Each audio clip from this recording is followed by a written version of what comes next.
All right, welcome to Writing Tip of the Day with Mrs. Lawrenson and Mr. Anderson. Obviously, I am Mr. Anderson, and today we will be covering strong verbs. It's important as a writer to realize that strong verbs are far superior than weak verbs. And so, over the course of the lesson, we're going to practice revising weak verbs. We're going to look at avoiding to be verbs and when we use a verb plus an adverb. And then we'll figure out a way to apply that to your own writing.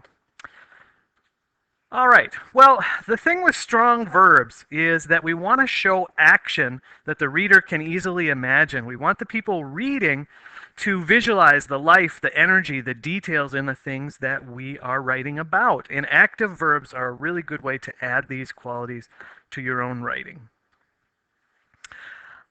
To be verbs are something that writers tend to use on their first time through. And the trouble with to be verbs is that they don't actually show action. If you look at the sentence here, Anna is a nice girl, you can see that we don't really know why she's nice. If you look over here at the other sentence, you can see we know she's nice because she smiles at her classmates in the hall. It's a much better image. At the second sentence here, the writer has simply said, that dog is mean. Well, again, we don't really have any good examples. But if you look at the modified sentence, you can see here that the dog is growling at everyone he sees. It's a much better image, much stronger. Last but not least, here we have the weather is nice. Well, that could mean just about anything. And the modified sentence gives us a much better example by saying, the sun shines in the blue sky. Again, it isn't the exact same sentence, but it's a much superior sentence to what the writer had said previously.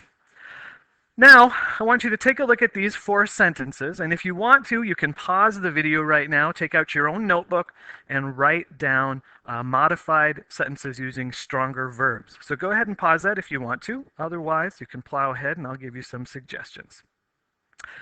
All right, first sentence here says, the crowd was noisy.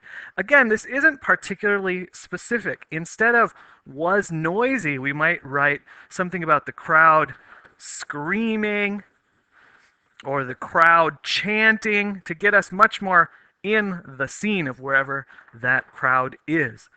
Number 2, the same thing. Simply saying that the backpack is heavy is really not describing how heavy it is. Specifically, we could say that it weighs 60 pounds or something like that.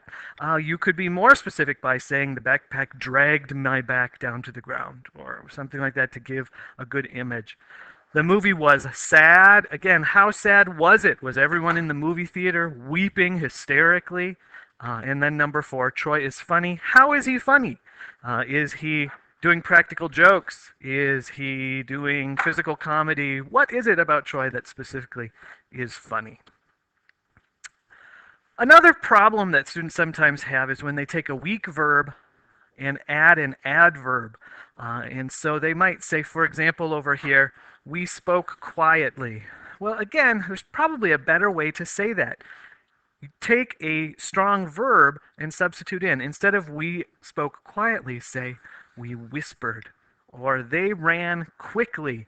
Again, it's okay, but much better. They sprinted.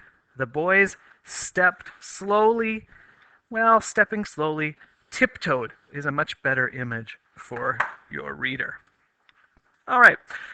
As we did before, here's a couple of examples that you can pause the video and modify, make stronger. Try to avoid that verb-adverb thing. When we look at these, Andrea spoke loudly so that her friends could hear her at the pep fest. The area that we want to modify this is spoke loudly. We could say yelled, screamed, those sort of things. Antonio drove fast. He screeched, he flew, he zapped, he zipped. Some onomatopoeia there would be cool. Or, again, hoping to avoid being seen, Leah sat low. Maybe she slouched. Or some other interesting word to really get the reader into the moment. All right, so to sum up, when we use strong words or strong verbs in our writing, we try to put the reader in the place that you actually are writing about. So look at your own writing, look for sentences that use weak verbs, and remind them. And remember that classic rule, Show, don't tell. Don't just say what's happening, but really involve the reader in what you're doing. Thanks. Have a good day.